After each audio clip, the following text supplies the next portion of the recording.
Welcome back to Midnight Radio, a place for stories that will keep you up longer than you should.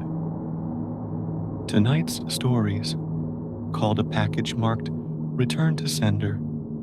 And if you've got a story you'd like to share, don't hesitate to send it in. But for tonight, I hope you have your snacks ready because this one is going to be good.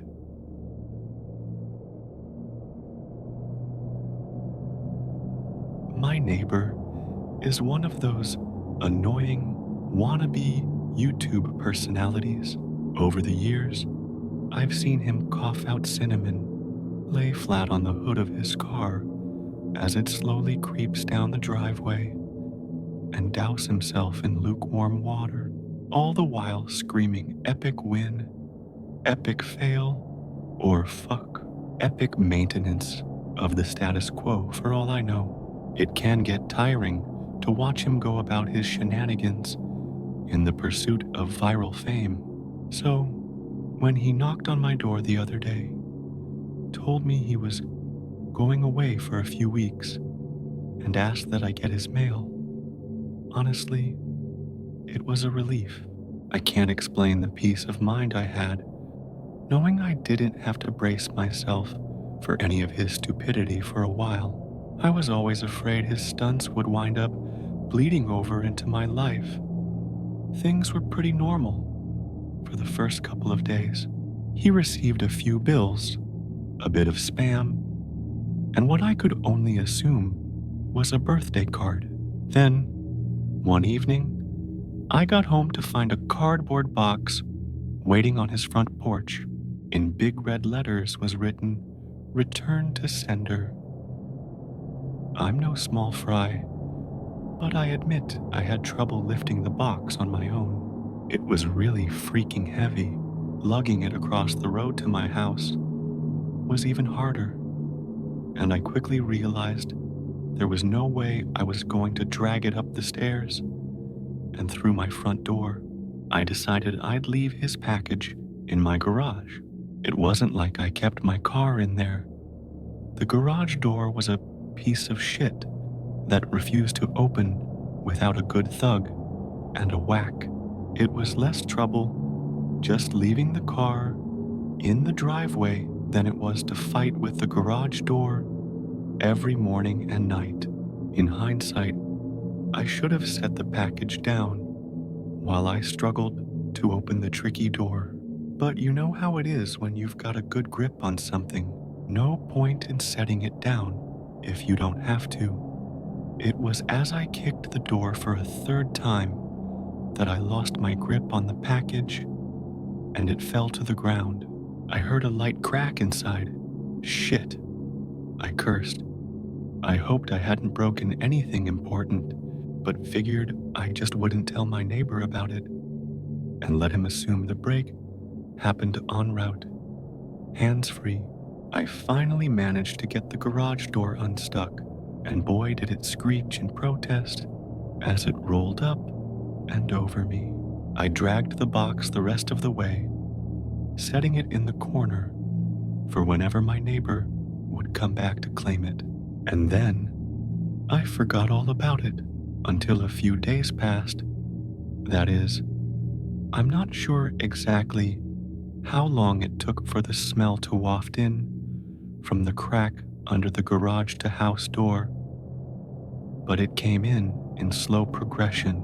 It was a sickly, sweet odor, similar to a skunk, and for the first few days after I smelled it, I genuinely assumed that's exactly what it was. Roadkill that had left its mark on my house.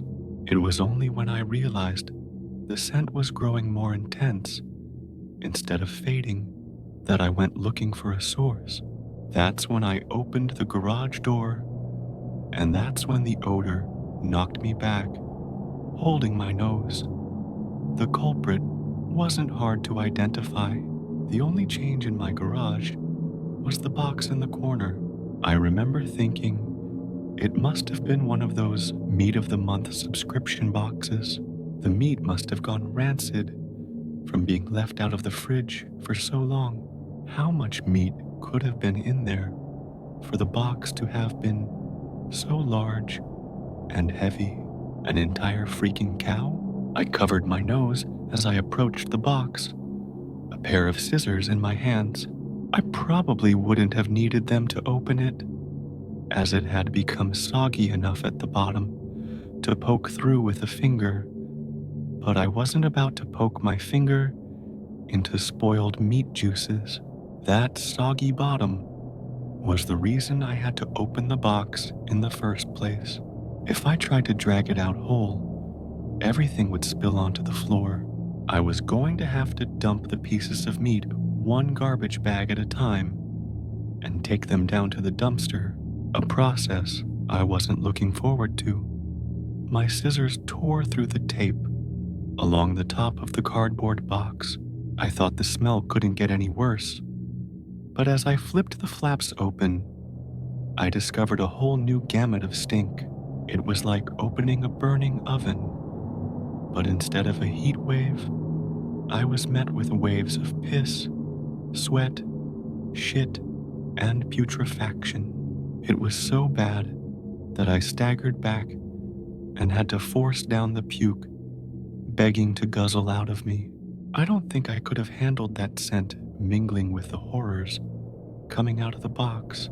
I'm not ashamed to admit I ran out the door for a breath of fresh air, but in the short time I'd spent in the garage, the smell had become so ingrained in the fabric of my clothes that it clung to me like a shadow. Nothing I tried could keep the smell out of my nostrils. Not air fresheners, not a face mask, not 3 showers and a change of clothes. Every second that box lay open in my garage was another second the smell was allowed a foothold into my home. I had to bite the bullet. I returned to the garage, the flaps of the box still open, as though inviting me to look. I was prepared. A clothespin pinning my nostrils shut, a garbage bag in one hand, the strongest cleaner I could find in the other, and long rubber gloves to keep my skin from having to touch what was inside. But, as it turns out, I needed none of those things. I wouldn't have to touch or clean the contents of that box. I would only have to suffer the nightmares every night. You see, there was meat in that box, but it didn't come from a cow or a pig. No, it was worse than that. It was my neighbor, dead, still in one piece, but dead. I called the cops, and naturally, they took me in for interrogation. It's kind of hard not to suspect the man with a corpse in his garage after all.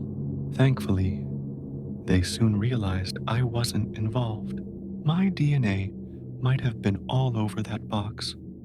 The smell might have left a mark throughout my house, but there was one piece of irrefutable evidence in my neighbor's own hands that proved my innocence. A vlogging camera. They showed me the footage only once. I'm not sure if they were allowed to, or if they felt so bad for me, they figured it couldn't hurt. Either way, I saw it. My neighbor was sitting in the box outside of a shipping facility, laughing as he told the world how he was going to mail himself across state lines. He'd brought pee bottles, food, a pillow, and a few flashlights. His friend, a guy I'd seen at his place several times to help with his stunts, closed the lid and presumably dropped him off for shipment. Throughout the next couple of hours, or days, I'm honestly not sure, my neighbor recorded a few short clips about his progress. I think I'm in a truck now. I can feel it moving. Must be in a warehouse. Pretty warm here. Still got plenty of food. That kind of stuff. And then, on the last entry, the box toppled over. He broke his neck, and that was it. The camera recorded until either the memory card got too full or the battery died. There's one thing I didn't tell the police after they showed me the video. One thing I heard in the footage that will haunt me to the day I die. Just after the tumble that broke his neck, I heard the familiar screeching sound of my garage door